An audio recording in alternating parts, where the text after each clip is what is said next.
Morning student. The Bihar teacher history maker group पर आज फिर हम लोग पॉलिनोमियल की नई कक्षा के साथ उपस्थित हैं। बच्चों, कल की कक्षा में हम लोगों ने रैखिक बहुपद और द्विघात बहुपद के शून्यक को और उसके गुणांकों के बीच के संबंधों को विस्तार पूर्वक जाना। आज की कक्षा में हम त्रिघातीय बहुपद और उसके शून्यकों के बीच के संबंधों को जानेंगे, लेकिन उससे पहले द्विघात बहुपद से जुड़ी एक छोटी सी जानकारी है। द्विघात बहुपद का शून्यक अगर किसी प्रश्न में पता है तो फिर हम उस बहुपद को कैसे ज्ञात करेंगे, ये छोटी सी बात है, हालांकि इसको जानना जरूरी है। इससे संबंधित प्रश्न भी आपके बुक्स में है। तो आइए बच्चों, हम देखते हैं। माना कि अल्फ़ा बीटा पी एक्स इतना where A not equal to 0 के शून्यक है। जब इस बहुपद के शून्यक अल्फ़ा बीटा है तो निश्चित रूप से अल्फ़ा प्लस बीटा बराबर माइनस बी बाई ए होगा और अल्फ़ा इंटू बीटा बराबर सी बाई ए होगा। क्योंकि ये चीज़ हमने कल ही शून्यकों और गुणांकों के बीच के संबंध को हम लोग जाने हैं कि अल्फ़ा प्लस बीटा बराबर minus B by A, alpha into beta C by A.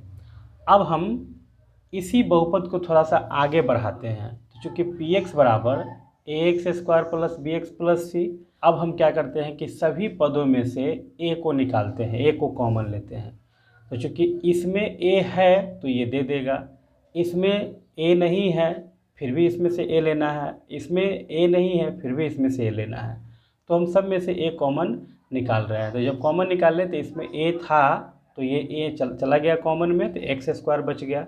अब इसमें जो है ए नहीं है तो ये बी बटा ए हो गया, और x का तो x है ही, इसमें भी नहीं a है तो c बटा a हो गया। अब हम क्या करते हैं कि इस रूप को हम यहाँ पर लाने का प्रयास करते हैं।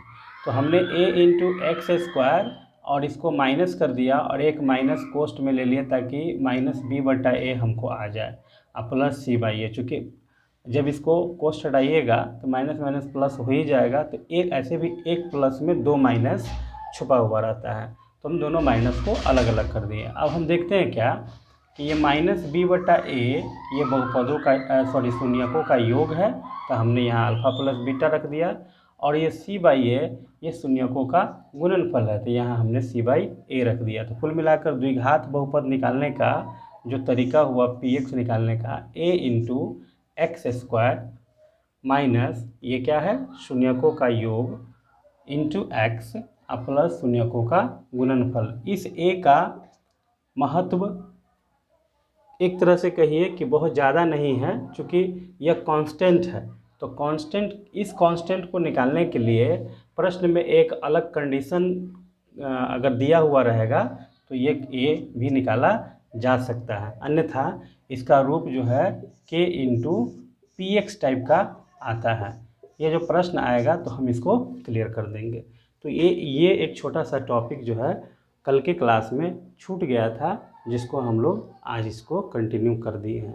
अब हमारे पास बच गया कि त्रिघात बहुपद का शून्यक और उसके गुणांकों के बीच संबंध कैसे स्थापित होते हैं, किस प्रकार का उसके बीच रिलेशन होता है।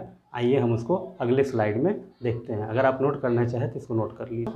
अब हम लोग देखते हैं कि ये त्रिघातीय बहुपद में शून्यक और उसके गुणांकों के बीच कैसे संबंध स्थापित करते हैं। चूँकि हम पहले से जान रहे हैं कि A X cube plus B X square plus C X plus D where A not equal to 0 एक त्रिघातीय बहुपद का व्यापक रूप है। और त्रिघातीय बहुपद में 3 शून्यक होते हैं। 3 शून्यक में अल्फ़ा बीटा से आप पहले से परिचित है, एक नया इसमें सिंबल आ गया है गामा, इसको भी ध्यान कर लेंगे। ये 3 शून्यकों के केस में इसका यूज किया जाता है। तो हम यहाँ मान लिए कि अल्फ़ा बीटा गामा इस बहुपद के तीनों शून्यक है। और जब ये तीनों शून्यक है तो निश्चित रूप से उस बहुपद में जब एक एक शून्यक का वैल्यू हम रखेंगे तो उस पूरे बहुपद के वैल्यू को शून्य कर देगा, जो यहाँ लिखा गया है। इसका मतलब P alpha equal to 0, P beta equal to 0 और पी गामा इक्वल टू 0 हो जाएगा। शून्यक बहुपद के वैल्यू को शून्य कर रहा है तो निश्चित रूप से x minus alpha, X minus beta और एक्स माइनस गामा इस त्रिघातीय बहुपद के गुणनखंड होंगे। और जब गुणनखंड होंगे तो इसी तीनों को गुणा करने पर यह बहुपद आ जाना चाहिए। ठीक है, जो यहाँ किया गया है A X cube plus B X square plus C X plus D is equal to A into X minus alpha, X minus beta, X minus gamma. अब हम इस तीनों को गुणा करते हैं। जिस तरीके से कल बताए थे कि ए यहाँ पर कांस्टेंट चूँकि लेना है, क्योंकि बहुपद के गुणनखंड के मामले में यह मान के चला जाता है कि संभव है कि सभी पदों में कोई कांस्टेंट रहा होगा, इसीलिए इस कांस्टेंट के लिए ए से हम यहाँ पर शुरू में ही गुणा कर लेते हैं। चलिए इस दोनों को गुणा करते हैं। एक्स में एक्स का एक्स स्क्वायर, अल्फ़ा का एक्स से अल्फ़ा एक्स, फिर बीटा का एक्स से बीटा एक्स, फिर बीटा का अल्फ़ा से minus minus plus alpha beta. X minus gamma अभी रखे हुए हैं। अब एक्स माइनस गामा से इसमें तो एक्स का गुणा कीजिएगा एक्स से एक्स क्यूब, एक्स का गुणा कीजिएगा अल्फ़ा एक्स से अल्फ़ा एक्स स्क्वायर, एक्स का इसी तरह से सब में करके हमने यहाँ पर सारे गुणों को कर लिया है। लेकिन ध्यान रहे गुणा करते समय हमें बहुत ज़्यादा सचेत रहना है, क्योंकि चिन्ह का भी मल्टीप्लाई होगा। तो चिन्ह के मामले में अगर गलती हुई तो पूरा जो है ये गलत हो जाएगा। तो यहाँ पर चिन्ह का भी ख्याल रखना है, क्योंकि यहाँ पर माइनस गामा है तो माइनस गामा का एक्स से स्क्वायर से किए हैं तो ये प्लस है, तो plus minus minus gamma square जो यहाँ लिखा गया है। ठीक है, उसी तरीके से आप देखिएगा माइनस गामा का अल्फ़ा से हुआ है तो minus minus plus alpha gamma x, इस तरह से पूरा गुणा कर लिए। अब इस गुणा करने के बाद हम देखते हैं चूँकि एक्स क्यूब वाला पद एक ही है जो यहाँ लिखा गया। ठीक है, अब यहाँ देखिएगा एक्स स्क्वायर वाला पद एक यहाँ है, एक यहाँ है और एक यहाँ है। अब इसमें से तीनों माइनस में है तो इसका माइनस यहाँ निकाल लिया गया और एक्स स्क्वायर को यहाँ निकाल लिया गया, तो alpha plus beta plus gamma हो गया और एक्स स्क्वायर, चूँकि यहाँ इस रूप में लाने का प्रयास हमको करना है। फिर उसी तरह से हम alpha beta x, alpha gamma x, beta gamma x तीनों हमारा प्लस में है, एक्स कॉमन ले लिए तो alpha beta plus beta gamma plus gamma alpha तीनों एक साथ हो गया। हम एक लास्ट में अल्फ़ा बीटा गामा। अब ए से हम सब में मल्टीप्लाई कर दिए, ए एक्स क्यू माइनस इतना सब करने के बाद ये आ गया।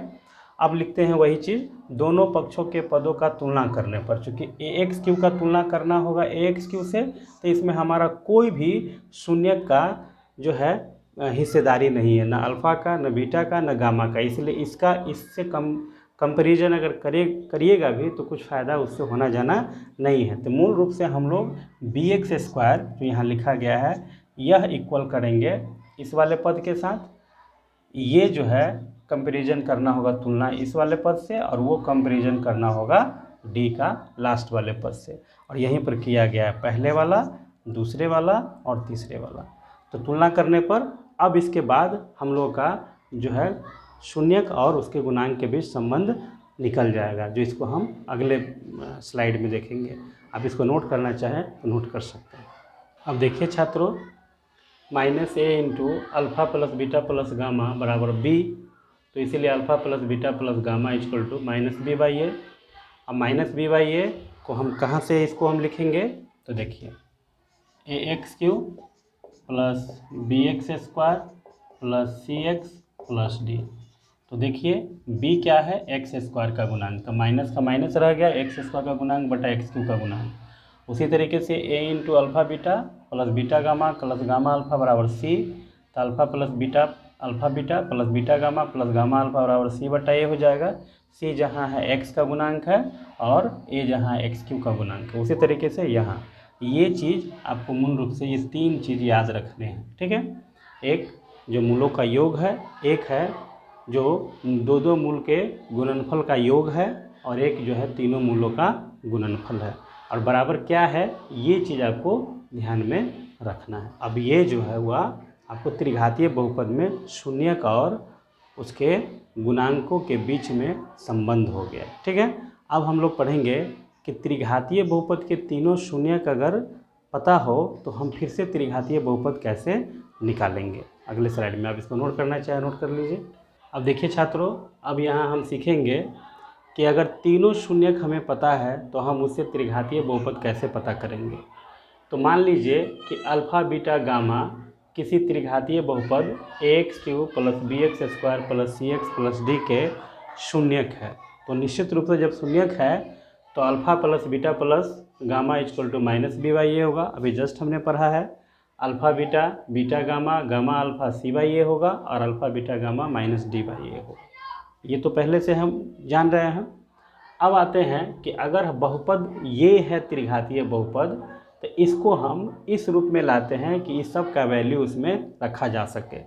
तो हम सब में से फिर यहाँ ए कॉमन ले लिए, ये एक ए था ही इसमें तो एक्स क्यूब बच गया, इसमें नहीं था तो बी बाई ए हो गया, इसमें भी नहीं था सी बाई ए हो गया, इसमें भी नहीं था डी बाई ए हो गया। अब यहाँ ए रहेगा ही एक्स क्यूब। अब इसको हम तोड़ लेते हैं इस रूप में, चूँकि माइनस बी बाई ए आना चाहिए तो एक माइनस बाहर एगो अंदर करके B by A into X square कर लिए। इसमें तो सी बाई ए है ही, सी बटा ए है ही। अब यहाँ पर भी माइनस डी बाई ए लाना है तो इस प्लस को यहाँ माइनस कर दिया, अंदर में माइनस डी बाई ए कर लिए। अब सबका वैल्यू यहाँ रख दिए, ए इंटू एक्स क्यूब, इसका वैल्यू हमारे पास alpha plus beta plus gamma, alpha plus beta plus gamma into X square plus alpha into beta, beta into gamma, gamma into alpha into X minus alpha beta gamma. तो कुल मिलाकर त्रिघात बहुपद अगर आपको पता है, सॉरी त्रिघात बहुपद कर रहे हैं, कुल मिलाकर आपको त्रिघात बहुपद का शून्यक पता है तो तीनों शून्यकों को पहले जोड़ लीजिए, ये निकाल लीजिए, फिर ये निकाल लीजिए, फिर वो निकाल लीजिए और इस फार्मूला में उसको पुट कर दीजिए तो आपको त्रिघातीय बहुपद ज्ञात हो जाएगा। आज की कक्षा में हमने जाना कि कैसे द्विघात बहुपद के दोनों शून्यक अगर पता है तो द्विघात बहुपद हम निकालेंगे। उसके बाद त्रिघात बहुपद के शून्यक और उसके गुणांकों के बीच के संबंध के बारे में जाना, और तीनों शून्यक पता है तो उससे हम त्रिघात बहुपद कैसे निकाल सकते हैं। अब हम लोग आगे की कक्षा में इन सभी चीज़ों के आधार पर, जो भी चीज़ हमने अभी तक पढ़ा है उसके आधार पर अभ्यास का कार्य करेंगे। तो कल की कक्षा पूरी तरह से अभ्यास पर आधारित होगा, जिसमें हम विभिन्न प्रकार के प्रश्नों को लेंगे और उसे हल करने का प्रयास करेंगे। उसके बाद एक दिन का और क्लास बचेगा जिसमें ज्योमेट्रिकल रिप्रेजेंटेशन ऑफ पॉलिनोमियल होगा। उसके बाद पॉलिनोमियल की कक्षा ख़त्म हो जाएगी। तो कुल मिलाकर पॉलिनोमियल के 2 कक्षा हैं। अब फिर से मैं आप लोगों से एक रिक्वेस्ट करना चाहूँगा कि अगर आप इस वीडियो को फेसबुक पर देख रहे हैं तो the Bihar teacher history maker page को लाइक कीजिए और शेयर कीजिए। अगर आप इसको यूट्यूब पर देख रहे हैं तो द धीर क्लासेज को सब्सक्राइब कीजिए, बेल बटन को दबाइए।